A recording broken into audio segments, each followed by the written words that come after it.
Vijay Paul హరారీలో ఉన్న Vijay Paul ఆయన petition వేయటం, ఆయన అడిగిన ఇంటర్వ్యూ రిలీఫ్ ని కోర్టు తిరస్కరించింది. ఒక అబద్ధాన్ని చెప్పి నిజాన్ని మరుగున పెట్టాలి అని చెప్పి పాల్ చేసిన ప్రయత్నం వృధా అయింది.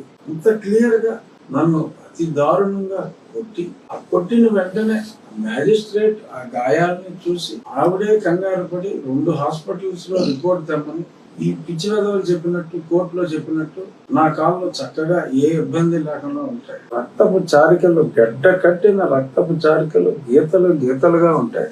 వీళ్ళు ఫేక్ రిపోర్ట్ ఇచ్చి చూసే మ్యాజిస్ట్రేట్ పంపించారు. 2 హాస్పిటల్కి వెళ్తే అక్కడ మేనేజ్ చేయడం కష్టం అని చెప్పి ప్రైవేట్ హాస్పిటల్కి ఇన్స్ట్రక్షన్ ఇచ్చినా తీసుకెళ్లకుండా గవర్నమెంట్ హాస్పిటల్లో ప్రభావతిని ప్రభావితం చేసి దొంగ రిపోర్ట్ రాయించి, ఒరిజినల్ రిపోర్ట్లు ఉన్నాయి నా దగ్గర, అన్ని నేను సబ్మిట్ చేసి మరి ఫ్రాడ్ చేసి లేడీ ఫ్రాడ్యులెంట్ అదర్స్ వాళ్ళు మా దగ్గర ఉన్నంతసేపు ఏమీ కాలేదు, ఇక్కడి నుంచి సికింద్రాబాద్ హాస్పిటల్కి తీసుకెళ్లే టైంలో ఏదో అయిందేమో అని ఒక వితండ వాదన చేస్తే మరి ఇవన్నీ ఎవిడెన్స్ని కూడా అక్కడికి సమర్పించి ఆ విజయ్ పాల్ చేయాలి అనుకున్న మోసాన్ని మరి ఎండగట్టడం అయింది.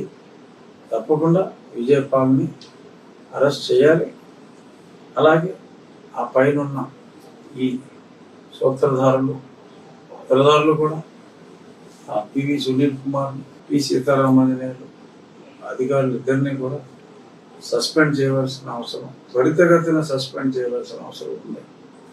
రాష్ట్రం అంతా కూడా చాలా ఇంట్రెస్టింగ్గా ఈ కేసులో ఏమవుతుంది, ఒక ఎంపీని ఇప్పుడు ఎమ్మెల్యే, రూలింగ్ పార్టీలో ఎమ్మెల్యే మరి ఇంత దారుణంగా అన్యాయం చేశాడని అందరికీ తెలిసి కూడా మరి ఇప్పుడు కూడా న్యాయం జరగకపోతే మరి న్యాయ వ్యవస్థ మీద, పోలీస్ వ్యవస్థ మీద కూడా పూర్తి నమ్మకం సన్నగిల్లే అవకాశం ఉంది. కాబట్టి తప్పకుండా త్వరితగతినే ఈ కేసు విచారణ కంప్లీట్ అవుతుంది, జరగవలసిన అరెస్టులు జరుగుతాయనే పరిపూర్ణ విశ్వాసం నాకుంది. రాష్ట్ర ప్రభుత్వం కూడా ఈ కేసుని చాలా సీరియస్గా తీసుకుంది. సిద్ధార్థ లూత్రా గారిని కంట్రీలోనే టాప్ మోస్ట్ క్రిమినల్ లాయర్ని వాళ్ళు తీసుకోవటం రాష్ట్ర ప్రభుత్వం యొక్క సీరియస్నెస్ను కూడా ఇక్కడ సూచిస్తుంది. సో కాబట్టి ప్రజాస్వామ్యం పరిరక్షించబడాలి అని కోరుకునే వాళ్ళు, అలాగే లక్షలాది మంది నా అభిమానులు కూడా నిజంగా నిన్న జరిగిన సంఘటన ఒక శుభవార్త. అందుకని ప్రత్యక్షంగా మరి అందరికీ కూడా రాష్ట్ర ప్రభుత్వానికి, నన్ను అభిమానించే, నా మేలు కోరుకునే నా మిత్రులు అందరికీ కూడా నేను హృదయపూర్వక ధన్యవాదాలు తెలియజేసుకుంటున్నా. ఈ సందర్భంగా తప్పకుండా మనందరి కోరిక నెరవేరి నిజ దోషులు ఖచ్చితంగా శిక్షించబడతారు అని పరిపూర్ణ విశ్వాసం నాకుంది. రాబోయే రోజుల్లో జరగబోయే పరిణామాలను చూద్దాం, క్లియర్గా చూద్దాం. ఇక నేను ముఖ్యంగా చెప్పవలసిన అంశాలు 2-3 ఉన్నాయి ఈరోజు. అందులో ఒక ముఖ్యమైన అంశం మరి అంబేద్కర్ గారి స్మృతి వనం ఎక్కడైతే పీడబ్ల్యూ గ్రౌండ్స్లో మరి గత ప్రభుత్వం ఏర్పాటు చేసిందో అక్కడ అంబేద్కర్ గారి పేరుకి సమానంగా మరి జగన్మోహన్ రెడ్డి గారి పేరు, ఆవిష్కర్త పేరు కూడా మరి తాటికాయంత అక్షరాలతో తలెత్తి చూస్తే అంబేద్కర్ గారు కనపడతారు, కానీ మామూలుగా చూస్తే జగన్మోహన్ రెడ్డి గారు ఆవిష్కరించారని చెప్పి ఆవిష్కర్త జగన్మోహన్ రెడ్డి అని చెప్పి ఒక్కొక్క అక్షరం 15 అడుగుల అక్షరం అక్కడ రాసి పెట్టారు. ప్రపంచంలో ఎక్కడ ఇనాగ్రేట్ చేసిన ఎవరైతే విగ్రహం ఉందో వాళ్ళ పేరు పెద్ద పెద్ద అక్షరాల్లో ఉండొచ్చు, కానీ ఆవిష్కరించిన వారి పేరు అంతంత అక్షరాలు ఉండవు. ఆంధ్రదేశంలోనే కాదు భారతదేశంలో కూడా అందరి చేత అత్యంత ఎక్కువగా ఆదరణ ఉన్న గౌరవించబడే ఒక గొప్ప వ్యక్తి డాక్టర్ బిఆర్ అంబేద్కర్. మరి ఆంధ్ర రాష్ట్రంలో కూడా ఆయన ఎక్కువగా ప్రజలందరూ ఇర్రెస్పెక్టివ్ ఆఫ్ ద కాస్ట్ అందరూ కూడా అంబేద్కర్ గారిని ఓన్ చేసుకున్నారు.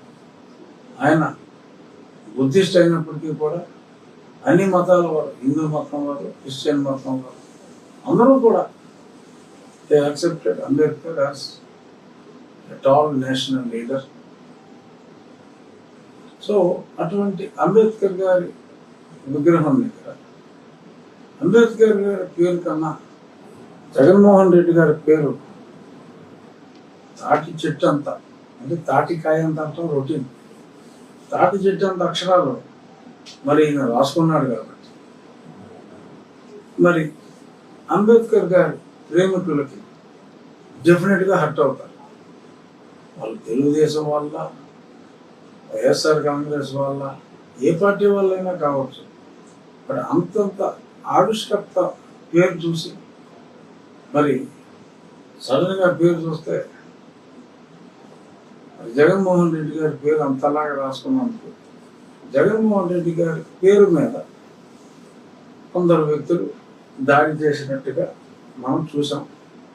దాన్ని తనకు జరిగిన అవమానాన్ని మరి మాజీ ముఖ్యమంత్రి గారు అంబేద్కర్ గారికి అవమానం జరిగినట్టుగా మరి ప్రజల్ని రెచ్చగొట్టే విధంగా మాట్లాడటం మరి ఆయన స్థాయికి, గతంలో 5 ఏళ్ళు ముఖ్యమంత్రి చేసిన వ్యక్తిగా మరి ఆయన స్థాయికి it's not in good taste, perhaps very bad taste. మరి మీకు అవమానం జరిగితే మీ గురించి బాధపడండి. అరే నేను అంత కష్టపడి నేను కట్టించాను, తెలంగాణలో 110 కోట్లు అయింది, ఒక అడుగున్నర ఎక్కువ ఉంది, కానీ ఇక్కడ 250 కోట్లు అయింది. అది ఎందుకంటే మనకు తెలియదు, ఆమె ఎట్లా ఉన్న తేడా ఉందో మరి. బట్ మీ పేరు మీద, మీ అక్షరం మీద జాగా నా అన్న దాని మీద దాడి జరిగింది. మీ అక్షరాల మీద, కేవలం మీ అక్షరాల మీద దాడి జరిగితే ఆ మహానుభావుడి విగ్రహం మీద దాడి జరిగినట్టుగా సాక్షిలో పుంఖానుపుంఖాలుగా రాసేసి మరి అందరితో కూడా సమావేశాలు పెట్టి మరి అంబేద్కర్ గారి అభిమానులకి వాళ్ళకి ఒక లేనిపోని కక్ష కలిగే విధంగా, ఎందుకంటే గుణపోతు ఏమిందంటే దోణ కట్టే అనే రోజుల్లాగా తయారైంది ఈరోజు పరిస్థితి. మరి ఇవాళ మీరు బాధ్యతాయుతమైన మీడియా రంగంలో ఉన్నప్పుడు మీరు క్లియర్గా చెప్పాలి, జగన్మోహన్ రెడ్డి గారి పేరు మీద ఇలా చేస్తున్నారు, అంబేద్కర్ గారు ఆవిష్కర్తగా జగన్మోహన్ రెడ్డి గారు ఏదో మరి కొన్ని పెద్ద అక్షరాలతో పేరు రాసుకుంటాయి. మరి అంత మంచి పని చేసిన వ్యక్తి పేరును తీసేయటం సమంజసమా అని మీరు అడగాలి. కానీ మీ అక్షరం మీద, మీ పేరున్న అక్షరం మీద, మీ జా మీద, మీ గా మీద జరిగిన దాడిని మహానుభావుడి మీద దాడి జరిగినట్టుగా మాట్లాడటం ఖచ్చితంగా బాధ్యత రాహిత్యం జగన్మోహన్ రెడ్డి గారు. మరి ప్రజలకి క్లారిఫై ఇవ్వాల్సిన అవసరం మీకే ఉంది. ప్రజల్ని ఇలా రెచ్చగొట్టి మరి అంబేద్కర్ గారి అభిమానులకి మనస్తాపం కలిగించే విధంగా మాట్లాడటం ఒక రకంగా హింసను ప్రేరేపించినట్టు అవుతుంది. కాబట్టి దయచేసి మీ స్టేట్మెంట్ని విత్డ్రా చేసుకుని నిజం మాట్లాడమని చెప్పి నేను కోరుకుంటున్నా. సార్, జగన్ తీరుతో కొంతమంది వైసీపీ నేతలు వెనక్కి వెళ్ళిపోతున్నారు సార్, పార్టీని వదిలి వెళ్ళిపోతున్నారు. అవును, చాలా మొన్న 3 రోజులు మరి అతి సౌమ్యుడు, మామూలుగా ఆయన చాలా మందిని సౌమ్యుడు మంచివాడు అంటారు జగన్మోహన్ రెడ్డి గారు. కానీ నిజంగా సౌమ్యుడు మంచివాడు ఆళ్ళ నాని గారు. మరి ఆళ్ళ నాని గారు కూడా రాజకీయాల నుంచే విరమించుకుంటాను నేను, నాకు రాజకీయాలు వద్దు, ఎందుకంటే ఆయన ఇంకో పార్టీలోకి వెళ్ళలేక స్థాయిలో నాయకుడు, మరి ఆయన ఒక పార్టీలోకి వెళ్ళలేక, ఇక్కడ ఉండలేక రాజకీయాల నుంచే మరి ఆయన తప్పుకోవటం. అలాగే ధర్మాన గారు మొన్న పెన్ను దుర్బాబు, ఆయన జనసేన చెప్పాడు, ఆయన పిఠాపురం. ఇలా ఒక్కొక్కరు మరి అక్కడ గుడ్ మార్నింగ్ కేతిరెడ్డి గారు, ఆయన కూడా కొంచెం ఉన్నట్టే మొన్న మాట్లాడేసి ఆలస్యంగా, నేను 4 ఏళ్ళ క్రితం మొదలెట్టింది, ఎన్నికయ్యాక మొదలెట్టాను. క్షవరం అయితే కానీ వివరం తెలియదు అన్నట్టు మరి ఆయన ఎన్నికలు ఓడిపోయిన తర్వాత ఆయన మొదలెట్టాడు. ఇలా ఎందరో. ఇదే నేను అప్పుడు చెప్పింది, జగన్మోహన్ రెడ్డి గారికి సిచ్యువేషన్ బాగోలేదు అని కొంచెం మెటీరియాలజీ డిపార్ట్మెంట్కి తెలియకపోయినా ఈ భూకంపాలు వచ్చేటప్పుడు ఎలకలకి కుక్కలకి తెలుస్తుంది. చిలకలు అలాగా నేను ముందే చెప్పా, అరే నాయన ఇలా ఉంటే ఇలా పోతాం రా బాబు, మంచి చెప్తే నన్ను చంపాలని చూశారు. ఇది ఆ పాల్ ప్రయోగం, ఈ సునీల్ కుమార్ ప్రయోగాలన్నీ అలాంటివి, డిస్క్వాలిఫై చేయాలి, అది పిచ్చి పిచ్చి ఆశాలన్నీ వేశారు.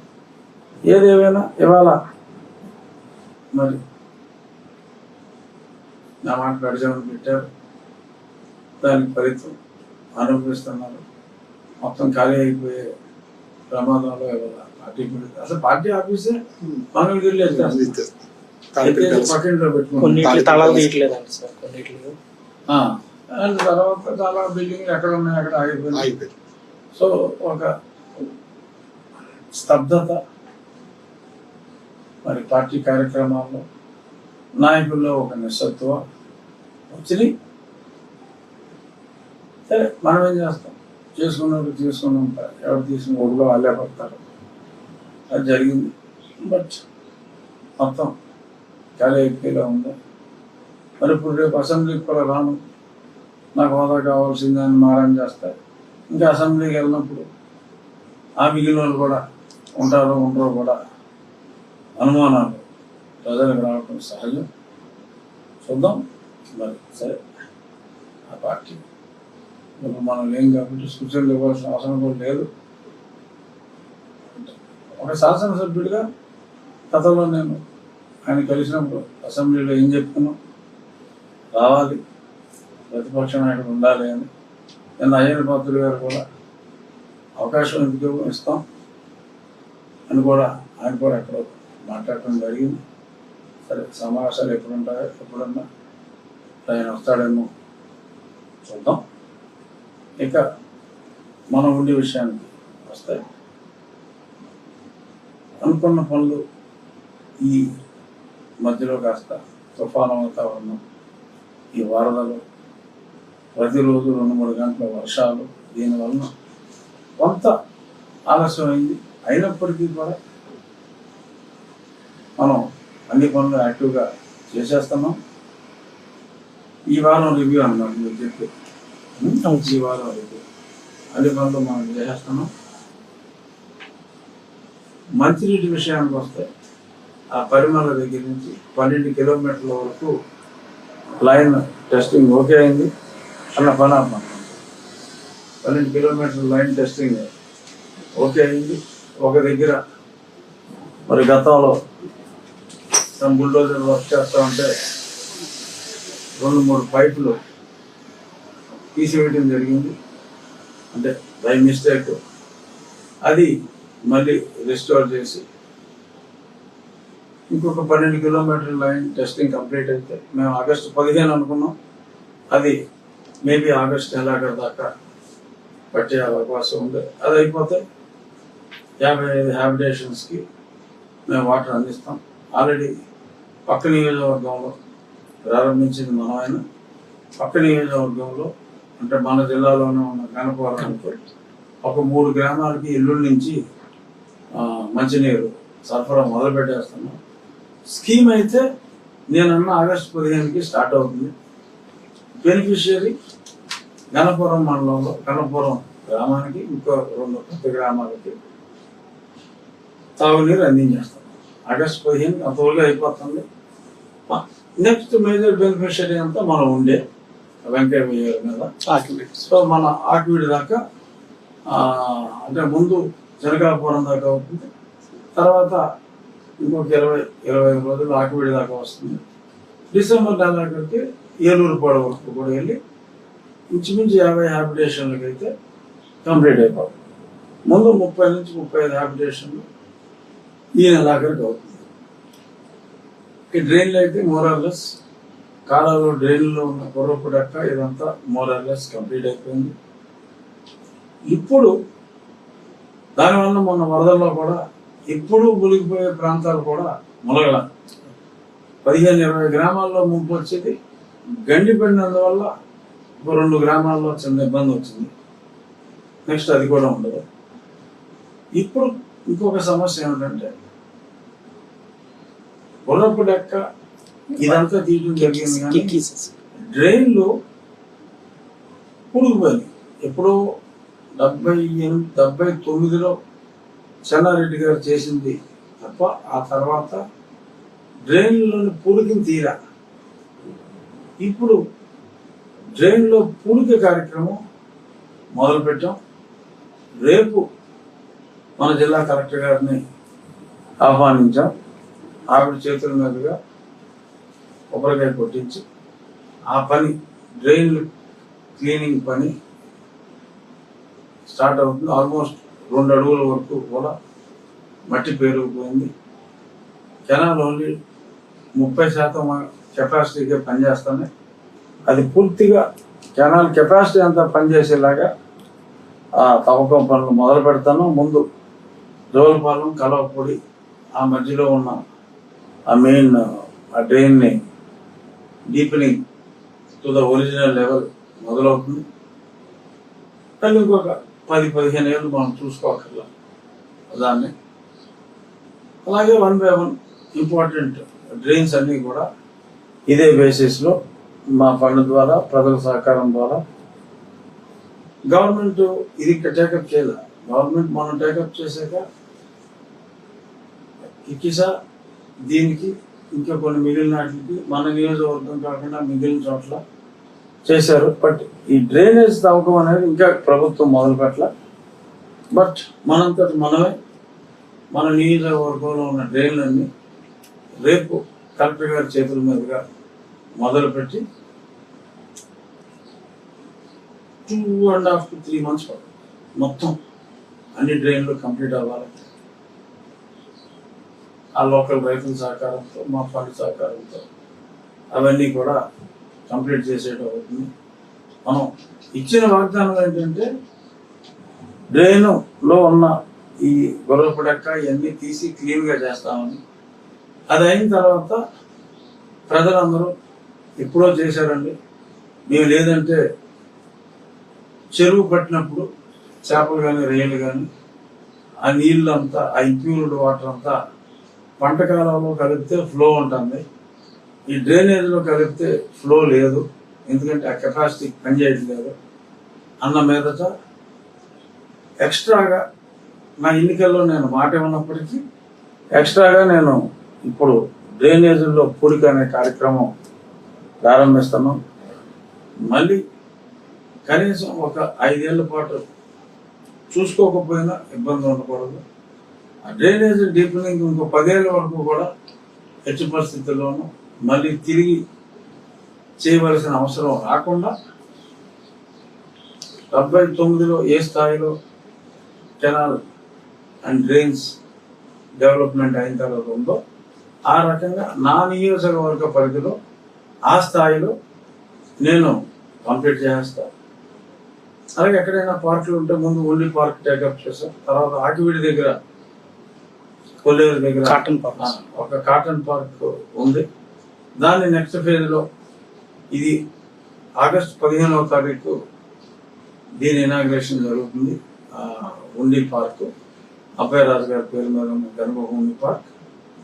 దాని తర్వాత ఆకివీడు పార్క్ టేకప్ చేసి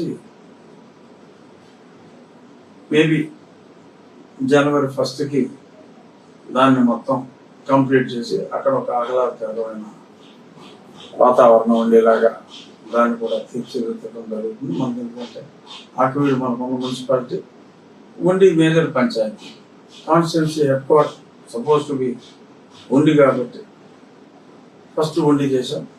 నెక్స్ట్ అది కూడా అది మనం మాట ఇచ్చిన దాంట్లో లేదు, కానీ అది గట్టిట్టాం. అవసరమైతే దాని టూరిజం కార్పొరేషన్ సహాయం కూడా తీసుకొని దాన్ని అభివృద్ధి చేయటం జరుగుతుంది. అలాగే స్కూల్స్ కూడా ఆగస్టు 15 పాలకోడేరు ఆ మండల హెడ్ క్వార్టర్లో చాలా బాగా చేశాం. ఈ వర్షాల వలన కొన్ని స్కూల్స్ ఆలస్యమని September 5 teachers day, doctor Sarvepalli Radhakrishnan గారి జన్మదినం సందర్భంగా బ్యాలెన్స్ ఉన్న 24 స్కూల్స్లో కనీసం ఒక 15 స్కూల్స్ ఆ రోజు ప్రారంభించడం జరుగుతుంది. ఇది మొత్తం స్పోర్ట్స్ యాక్టివిటీస్ ఇవన్నీ. ఆ తర్వాత ఒక వారం 10 రోజుల గ్యాప్లో ఆ మిగిలిన స్కూల్స్లో ఉన్న మేము అనుకున్న మొన్న నారా లోకేష్ గారు కూడా క్రీడా ఫెసిలిటీస్ అన్ని చోట్ల ఉండాలన్నారు. మన నియోజకవర్గం వరకు ప్రభుత్వం దగ్గర మనం చిల్లిగవ్వ ఆశించకుండా ప్రజల సహకారంతో ఎక్స్ట్రాడినరీ కోర్ట్స్, ప్లే గ్రౌండ్ని అద్భుతంగా మనం తీర్చిదిద్దుతున్నాం. అలాగే చక్కటి గ్రీనరీ, ఆ పరిసరాలను చూసి ఆ పిల్లలు ప్రేమించే విధంగా, నా స్కూల్ చూసారా ఎంత అద్భుతంగా ఉందో, ప్రభుత్వ పాఠశాల అంటే ఏమనుకుంటున్నారు, ఇంత అందంగా ఉన్నాయి ప్రభుత్వ పాఠశాలలో అని అనిపించేలాగా తీర్చిదిద్దుతున్నాం ప్రజల ఖర్చుతో. మన చంద్రబాబు నాయుడు గారు కూడా అదే చెప్పారు, జన్మభూమి 2.0 అందరూ కూడా ప్రజల భాగస్వాములై మనల్ని మనం అభివృద్ధి చేసుకోవాలి అని చెప్పారు. ఆయన ఆశయాలకు అనుగుణంగా మనం ముందుగానే ఆయన అనౌన్స్ చేయడానికి ఒక 45 రోజులు ముందుగానే మనం కార్యక్రమాలన్నీ మొదలు పెట్టడం జరిగింది. చంద్రబాబు నాయుడు గారి ఆశయాలు ఏదైతే ఉన్నాయో ఆయన ఆశించిన వేగంతో, ఆశించిన దానికన్నా కూడా ఇంకా వేగంతో ఈ పనులన్నీ ఇచ్చిన హామీలు, ఇవ్వని హామీలు వ్యక్తిగతంగా అన్నీ కూడా డిసెంబర్ నెలాఖరు నాటికి కంప్లీట్ చేయడానికి కొత్త నిశ్చయంతో ఉన్నాను. అలాగే డిస్ట్రిక్ట్ అడ్మినిస్ట్రేషన్, ముఖ్యంగా కలెక్టర్ గారి సపోర్ట్ కూడా మనకి మన నియోజకవర్గానికి చాలా క్లియర్గా ఉంది. అలాగే 4 సాంఘిక సంక్షేమ హాస్టల్స్ అన్నీ కూడా అన్నిటికీ బెడ్స్ పంపించడం అయింది. మిగిలిన కలరింగ్ వర్క్స్, బాత్రూమ్లు, వాటర్ కంటిన్యూస్ వాటర్ సప్లై, ఆ టాయిలెట్స్ కొనేలాగా, డ్రింకింగ్ వాటర్ ఇచ్చిన వాటర్ ప్లాంట్స్ ఇవన్నీ కూడా అయిపోతున్నాయి. మోస్ట్లీ ఆగస్టు 15 చాలా వరకు అయిపోవచ్చు. మంచాలు, పరుపులు, ఫ్యాన్లు ఇటువంటివన్నీ ఈ ఆగస్టు 15కే వెళ్ళిపోతాయని. ఈ సిమెంట్ వర్క్స్ అన్ని వర్షాల వలన పెరిఫెరల్ సిమెంట్ వర్క్స్ అన్ని ఆలస్యమని, అది 4 రోజులు ఎండ వస్తే అవన్నీ కూడా కంప్లీట్ అయిపోతాయి. మోస్ట్లీ ఆగస్టు 15కి సోషల్ వెల్ఫేర్ హాస్టల్స్కి బేసిక్ నెసెసిటీస్ లైక్ మంచాలు, ఇక్కడ 120 దగ్గర గ్రైండర్లు, వాటర్ ట్రీట్మెంట్ ప్లాంట్లు ఇటువంటివన్నీ కూడా ప్రజల సహకారంతో కంప్లీట్ అయిపోతున్నాయి. సో అన్నీ అనుకున్నట్టు రాష్ట్ర ప్రభుత్వ సహకారంతో, to be very precise, collector గారి వాళ్ళ స్టాఫ్ ఎక్సలెంట్గా, ఎంఆర్ఓలు కానీ, పోలీస్ యంత్రాంగం కానీ, ఎండిఓలు కానీ, అగ్రికల్చర్ ఆఫీసర్స్ కానీ అంతా ఒక టీం లాగా కలిసి పనిచేస్తున్నాం. ఏ ప్రోయాక్టివ్ పని చెప్పినా కూడా జిల్లాలో ఆ నియోజకవర్గంలో ఉన్న యంత్రాంగం అంతా కూడా అబ్సల్యూట్ కోఆపరేషన్ ఉంది. ఒక మోడల్ నియోజకవర్గంగా ఉండిని ఖచ్చితంగా తీర్చిదిద్దే ప్రయత్నంలో ఉన్నాం. మొన్న మధ్య నేను ముఖ్యమంత్రి గారిని కలిసినప్పుడు కూడా ఆయన కూడా నాకు అదే ఆదేశించారు, రాజుగారు మీ నియోజకవర్గాన్ని మీరు అద్భుతంగా చేయండి, మీకు ఏ సహకారం కావాలన్నా నాకు చెప్పండి అన్నారు. సాధ్యమైనంత వరకు మిమ్మల్ని డిస్టర్బ్ చేయకుండానే, ఆర్థికంగా మిమ్మల్ని ఇబ్బంది పెట్టకుండానే నేను చేసుకెళ్తాను. అవసరమైనప్పుడు తప్పకుండా ఆర్థికంగా కూడా ఆయన సహాయం అందిస్తాను. బట్ సాధ్యమైనంత వరకు ప్రజలు మంచోళ్ళు, తప్పు జరగకుండా ఖర్చు జరుగుతుంది, అభివృద్ధి జరుగుతుంది అంటే ఇవ్వడానికి ముందుకు వచ్చే మంచి మనసు ఉన్న వాళ్ళు, డబ్బే ప్రధానం కాదు మనసు ప్రధానం, అటువంటి వాళ్ళు చాలామంది ఉన్నారు. ఒక టెస్ట్ కేసు లాగా, ఉండిలో ఒక షో కేసు లాగా ఐ వాంట్ టు షో నా జన్మభూమి అయిన, అంటే నా స్వగ్రామం ఇక్కడే కాబట్టి నా జన్మభూమి అయిన ఈ ఉండి నియోజకవర్గాన్ని ఒక షో కేస్ లాగా నేను చంద్రబాబు నాయుడు గారికి చూపెట్టాలని నేను అనుకుంటున్నా. తప్పకుండా మేజర్ వాటర్ స్కీమ్ ఓపెనింగ్కి చంద్రబాబు నాయుడు గారిని ఆ 50 హ్యాబిటేషన్ స్కీమ్ పూర్తయిన తర్వాత పెద్దలు చంద్రబాబు నాయుడు గారిని రమ్మని నేను రిక్వెస్ట్ చేస్తాను. ఫిజికల్గా రాలేకపోయినా వర్చువల్గా అయినా ఆయనతో నేను ఓపెన్ చేయిస్తాను. సో ఇది నా వీక్లీ ప్రోగ్రెస్లో నేను మీకు రెగ్యులర్గా చెప్పే డెవలప్మెంట్ వర్క్లో పార్ట్. ఇంకా ఓకే, నెక్స్ట్ వీక్ మా ఉండి వార్తలతో, రాష్ట్ర వార్తలతో ఆగస్టు 15 నాడు మళ్ళీ